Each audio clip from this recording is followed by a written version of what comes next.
I have been regular at UKFIET since the 90s, so it's fantastic, but it's a really humbling honor for me to be speaking today to an amazing gathering of more than 500 and more. I will start my presentation. So I wanted to, so it's a bit of a mouthful, education equity actually. It's education equity, justice and voice, the COVID dividends. And I wanted to begin with some identity markers because I think it is important as we are speaking virtually to know who I am. I've been baptized over 3 continents of Asia, Europe, and in America, and really have created wonderful bonds of learning, challenges, and solution. I was born really in 1956, not too long after partition. I belong to migrant families. I have huge memories of poets, lawyers, great gatherings of politicians, musicians, and certainly incarcerated spaces, as my father was very prone to be in prison, in and out for his beliefs. I grew, I suppose, resilient and rebellious in school, and at the age of 4, 7, 10, 14, staged various forms of rebellions, which have in many ways made me radical and fearless in many ways. The Idara-e-Taleem-o-Aagahi started in 2000, as Ruth mentioned. The Center for Education and Consciousness was actually inspired by my grandmother, who was an educator and a linguist, and a tremendous influencer, as were my parents. But she started her first early years program in the early 1950s and believed as an educator that education can deliver much to this young nation. I served as an advisor to the ministry and was delighted to be working on policies, action plans, innovations. But more than that, it has also been exciting since 2012 to be part of the People's Action for Learning Network. It's an organic movement with diverse geographies represented, along with that, culture and languages for learning, accountability, and action for learning, and no less proud of the fact that I have been with the Education Commission as a commissioner since 2015 with an amazing leadership of Gordon Brown and the entire team. But our great, I think, contribution has been the 2016 report, The Learning Generation, which has become a primer and has given birth to many platforms and 4 transformations on which it's actively working on workforce, financing, delivery, and learning. And of course, I cannot but not mention the Global Monitoring and now the Global Education Monitoring Report and the UIS as long-standing technical global associations. I think as we begin to frame these conversations, let's think about the millions of Amans and Amnas who are suffering. Their learning has stumbled, as you can see from the recent data from Karnataka and India by the Raza Center. If you look at the data from 2014 to 2020 of those 4 different years, you can see that both in government and private schools, after 2018, from 19.4 in government schools, which is at the reading at standard 3 level, that stumbled to 9.8 or 10%, and similarly for private schools also at about that 10% level. And together you can see that, as you can see for arithmetic as well, for standard 3 in Karnataka, where again jointly it means a fall from 26.3% in 2018 down to 17%. In Pakistan for grade 3, the similar story that you see of a tumble in government and private schools for children who can read at grade 3 level, and also in arithmetic from 15 to 7% in grade 3 in government schools and 28 to 24% in private schools. We do this because we need to frame this, that this could be the lost generation. This is where the whole notion of education as equity comes in. But as I move on, I want to give you some hope, because at the same time, it's the subalterns that are rising from below. We are seeing millions who've learned to use cell phones optimally, when earlier they hardly knew how to. That cell phone became a lifeline on information about disease, about safety, cash transfers, livelihood opportunities, and learning. Learning really never stopped, whether it was on cell or WhatsApp, through mentoring, television, foundational literacy, numeracy, social emotional learning. And similarly, we saw an amazing rise of enterprise, innovations. I mean, small time, big time, but from food to stories to telehealth to mental health, disability, they all found some space in this period of the past 18 months. We've seen active surveys online, on phones, SMSs, and really as welcome intrusions as I call them. But we've also seen the vaccine diplomacy, hoarding, wars, conflict, betrayal, as we see up in Afghanistan. That makes unequal even more unequal. So the two go together, and as you know, I've been taught over decades that deprivation has an absolute core in Amartya Sen's sense. Poverty and social marginalization is really a capability failure. And it is essentially, our big focus is on the poorest and the poor, the Amans and the Amnas, who are closest to the fault lines. The IJET number 82 in April is really wonderful, and I think they're great pieces by Michelle and Lant, by Bihari, by Crouch, Louis Crouch, and Gustafsson. They're just absolutely brilliant pieces which in many ways anchor today's conversation on education and equity, where it's the foundation, literacy and numeracy that keep holding people down. That again pivots around learning poverty, its absence, which stays on through life and really snowballs across life. The emergencies obviously have led to unprecedented learning, and I'm afraid also enrollment losses. The earthquake study that was done by Andrabi, Josh, and Jishnu Das and their colleague in 2020, after they visited the earthquake in Pakistan 2005 and 2009, it highlights that just 14 weeks of school closures lead to 1.5 to 2 years lost. And can you imagine what has happened in the past 18 months with schools up on and off all the time, or closed down, shuttered down for long periods. Babies in utero, as they say, up to 3 years of age, they suffered height losses. And the projection is maybe they'll earn 15% less as adults. But really, it's the children who pay the price, and educated mothers do act as buffers. So do we begin early for sustained gains? So should it be a choice of early plus foundational literacy and numeracy?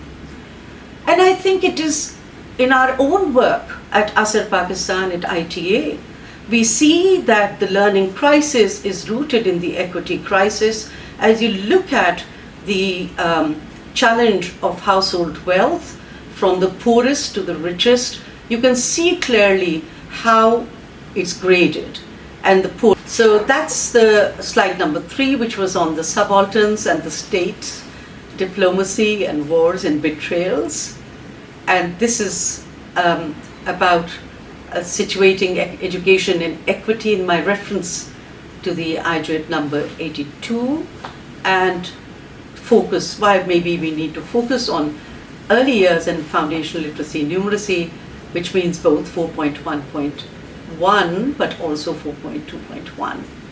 And I say this because when we're looking at the equity crisis, the equity and education crisis, it is clearly underpinned by household wealth, on where you stand when it comes to whether you are the poorest or the richest. And similarly for household technology by wealth.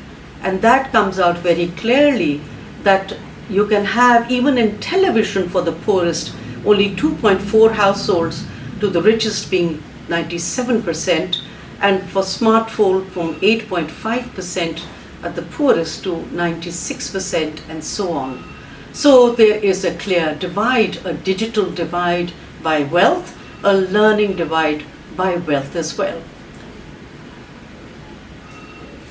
I wanted to also share some good news in this period, that when we look at a very high level of parental engagement, and for early years, this was some work we did with 2,000 plus children and 2007 parents. This was just done in March during the COVID period in the early learning partnerships with World Bank across countries.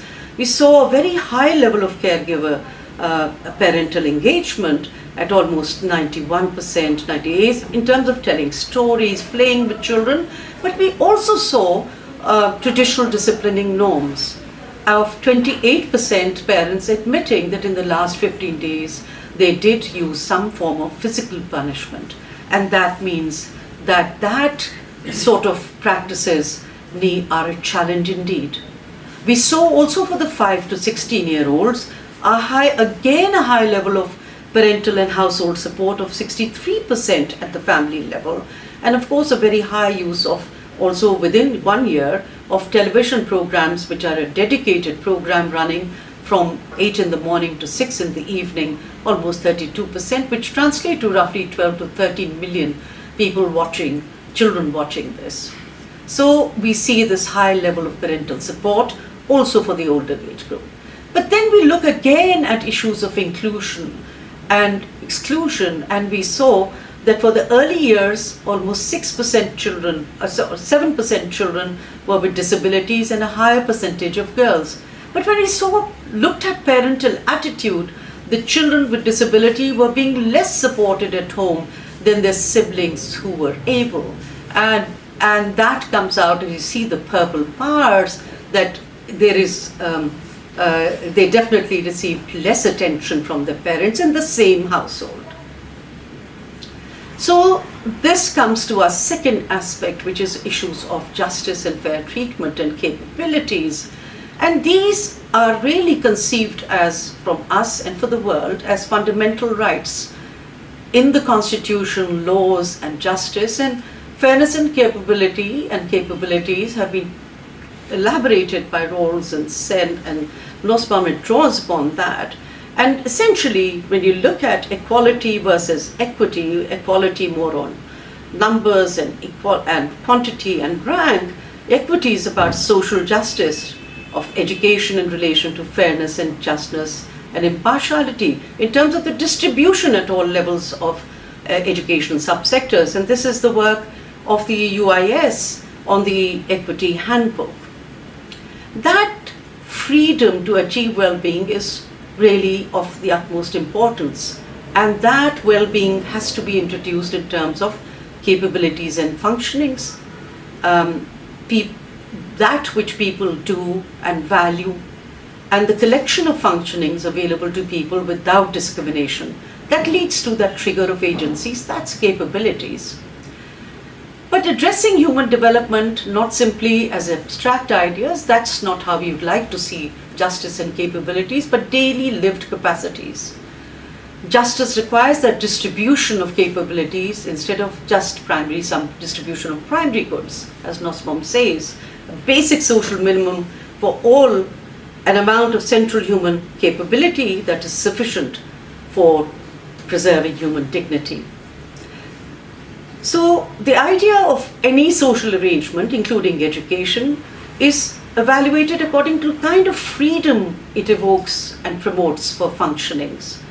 And that means that we have in poverty not just the absence of resources for decent living, but it is really a capability failure for human development that must be offset by public actions and policy. And there we see that as we see poverty rising during COVID, these issues come to the fore. But mercifully, alliances come together with solutions for capabilities, for reimagining and repurposing education. And I want to draw upon the amazing work of many partners, but including the People's Action for Learning Network, that which I said is an organic group of tribes that have come together over 3 continents. And in this period, we launched our International Common Assessment of Numeracy, Icann, which is a large-scale proof of concept across 13 countries, 11 languages, 15,000 households and 20,000 children.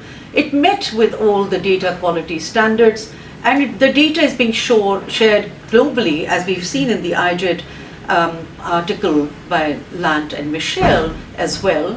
But this means that there is, the community has come together for assessment, action and accountability, which are the hallmarks of the People Action for Learning Network and its fraternity.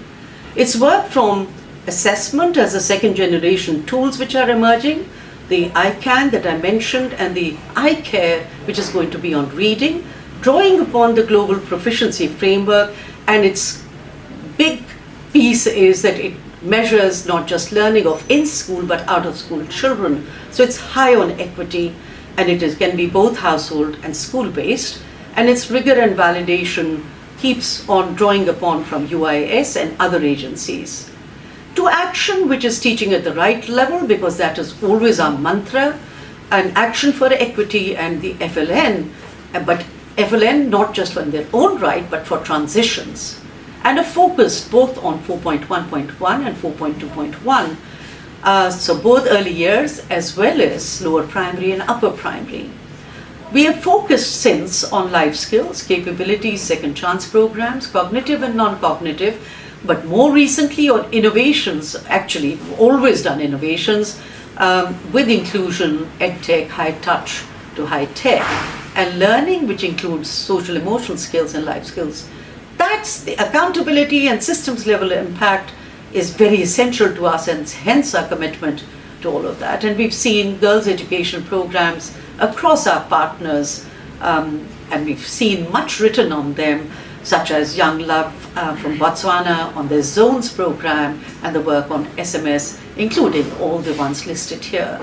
We've not stopped at doing work which doesn't ensure that we improve our rigor through policy linking methods, as was done with our partner in Nigeria, TEP, with UIS. And this exercise will continue so that we know that whatever we are putting out can be used as a global public good. For the girls' education program, Idara-e-Taleem-o-Aagahi with FCDO and many partners has been working, and now actually is going on to almost 60,000 beneficiaries, where it has been robustly evaluated for doing not just accelerated learning and TAL, but also catching up programs through primary, middle and secondary levels and technical vocational skills. We believe these are the smart buys, and more evaluations will come out. But more than that, in terms of being inclusive, reaching out girls in early marriage with disabilities and minorities, so that's where we go, where the hardest to reach are. The ILM Association, another pioneer members EdTech initiative, and don't get overwhelmed, but these are the amazing initiatives which immediately responded to government's call and have been owned by the government as the EdTech public-private partnerships. And millions have been reached through this, through the Gallup and the USSA survey and the UNICEF survey, which shows that actually these materials, which had been lying quite low, have had a massive ramp up with many partners, from STEM to comics to TAL to radio to deaf reach work on children with disabilities and the hearing impairment. The work has been phenomenal, and this means that partners have come to the rescue and have done tremendous amount of work in Pakistan of late. But if the conversations are going beyond Pakistan, this is not about Pakistan alone, but Pakistan desperately needs help, and it still remains the 5th highest populated country, and where we have the 2nd largest girls out of school. And the voice, opportunity and agency Just like COVID came with the language of social distance and isolation, but technology came to the rescue. The simplest cell smartphone broke the isolation, mapping numbers of all stakeholders. This was an open call to government, teachers, private, ourselves. Get the numbers. Let's find how we can get to the parents, if not the parents, then to the children, so we can access the children. Voices which had never been heard before, the subalterns, got an opportunity to speak, really to express their ideas, tell their stories and innovations and be heard. The daily videos, images, messages on webinars, storytellers, girls in STEM, wow, are just saying the same message, I can do it, oh my goodness, I can be heard.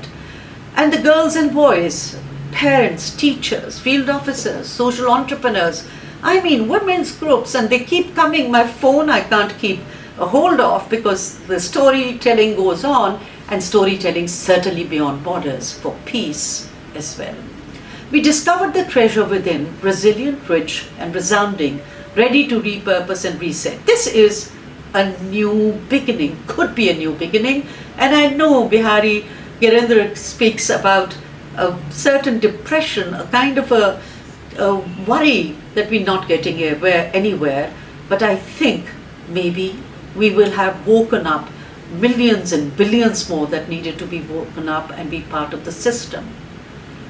This is just images, but they're also videos, and I hope we'll be hearing 2 videos right now so that you can hear what's been happening, because learning never stopped during this period.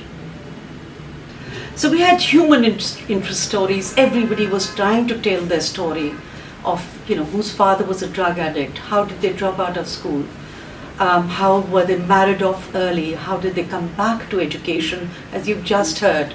And so we now come to the COVID dividends and its building blocks, my final segment. And you see lots of little images. Actually, they are from the release, the patchworks. And I just keep looking at them. They're just so beautiful. They give us hope. But what were the COVID dividends? We saw savings and value addition. As we all went in social isolation, worked offline, hybrids, many of our programs and the government budgets, resources were really saved. For teacher training, there was no TATA. Technical people coming in the country, their travel, security costs. So the transaction costs went down. Funds were saved and then went on to areas most in need. Targets were enhanced, but more, of course, are needed. We could send the books, the library books that we're doing with Room to Read, to many more places, and now doing it many more languages beyond Urdu, such as Sindhi. We saw multi-level shifts at the individual level, because COVID needed an individual response and responsibility. That conversation had to be had.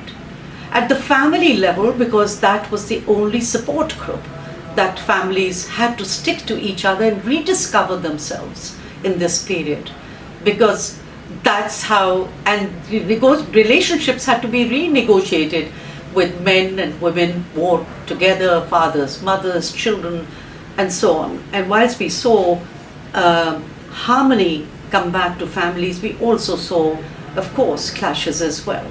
The school became redefined as a safer place with better facilities and infrastructure according to guidelines, but it meant all the teachers and the teams in the schools had to now reach out to students, had to reconfigure what learning meant, and the school became a different place altogether with all the COVID, the non-pharmaceutical interventions keeping children safe, and as well as other aspects of child protection.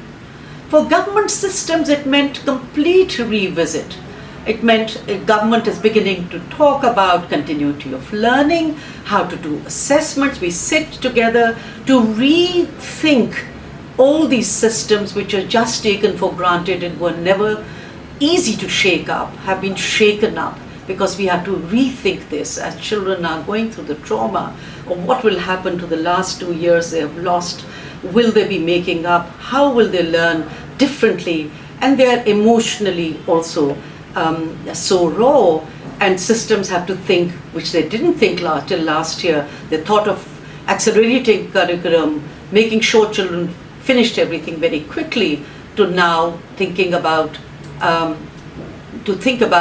how to finish finish these, to address children's emotional side. Industry woke up, civil society and innovations became alive, and this home-school fusion, the public-private spaces merged, a new concept.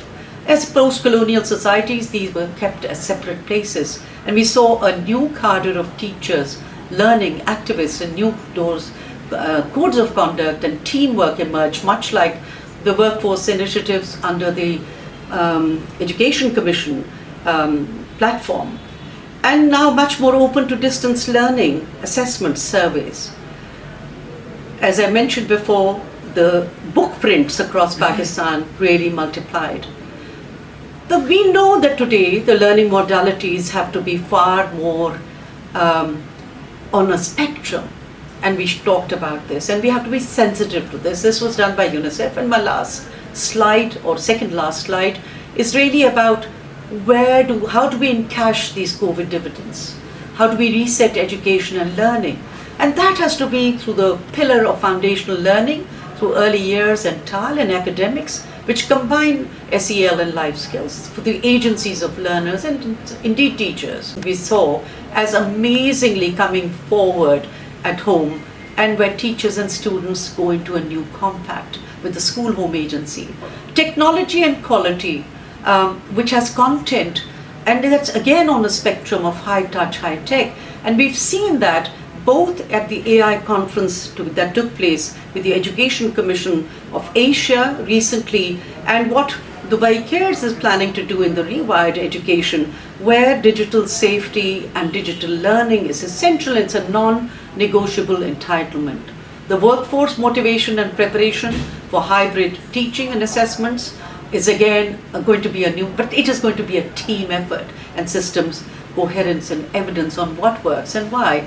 I want to end with this lovely piece at the end. You've been seeing these little riddles come up. Now riddles that's what we need to discover.